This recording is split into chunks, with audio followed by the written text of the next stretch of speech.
একটা ঝাঁকুনি আমরা দেব, সেই ঝাঁকুনির সাথে মানব রচিত সমস্ত তন্ত্রমন্ত্রের কবর রচিত হবে ইনশাআল্লাহ। আর চূড়ান্ত বিজয় হবে ইসলামের, খেলাফত ব্যবস্থা ফিরে আসবে ইনশাআল্লাহ।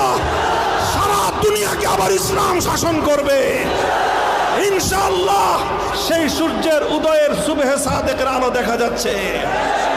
নিজের জীবনটাকে আল্লাহর দ্বীনের জন্য ওয়াকফ করার শপথ নাও। আরে বেঈমানরা যদি বাতিলের পথ ছাড়তে না পারে, ঈমানদাররা হকের পথ ছাড়বে কেন? কথার মধ্যে কোনো ভেজাল আছে?